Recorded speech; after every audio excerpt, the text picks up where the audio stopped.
you become a Tarzan or Jane of the jungle and you do what you have to do to survive. So I caught wild animals, I caught berries, I climbed trees to get leaves, I dug up roots, and I just knew exactly what to eat. I picked mushrooms, and you know with mushrooms you have to be very careful because it could be poisonous. So somehow my instinct kicked in, I was able to do all of that. So I snuck food here and there to my mom's camp to make sure that my brothers and my sister, my mom, gets enough food to eat. So after 4 years of doing this, sneaking here and there, I could have been caught and killed, but that is the risk and the chance you take when you're trying to take care of your family. I didn't have any friends, so it was really hard to have friends because you didn't trust anyone. It's about you surviving. It's almost, imagine yourself having to be out in the woods. What would you do? How would you survive to the next day? How would you find water? It was really hard. And as a child, and you do not have any education, and you've never been taught, you just have to pick it up on your own. So it was really hard.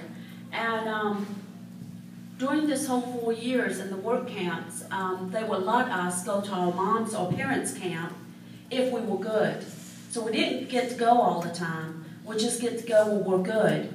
And so at nighttime is the time that I sneak over there with food. But had I been caught, I wouldn't be here today to talk to you about what happened to my family and I.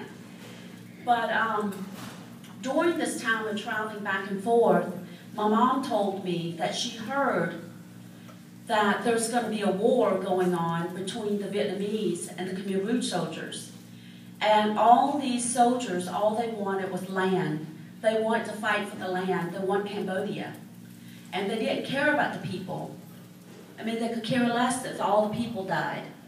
So basically, I dug a hole in my mom's camp.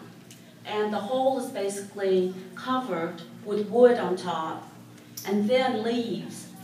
And that's where we would hide once the shooting and the bombing starts. So shortly after I had the hole dug up, it happened.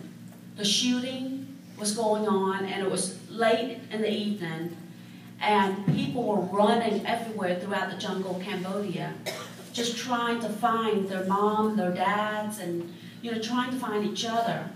And you may wonder, well, how do we know which way to go?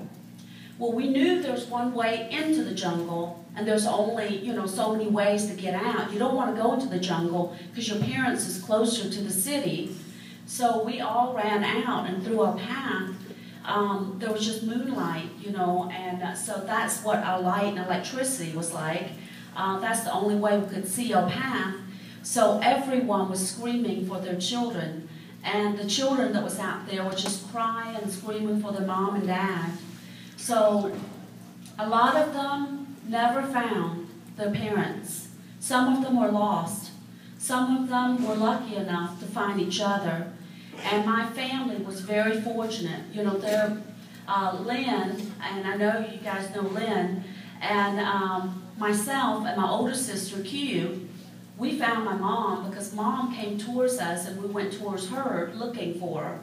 And so we found each other along the path, and we went back to her camp and we stayed in that hole that I dug up, and we prayed that they wouldn't drop a bomb and kill us all.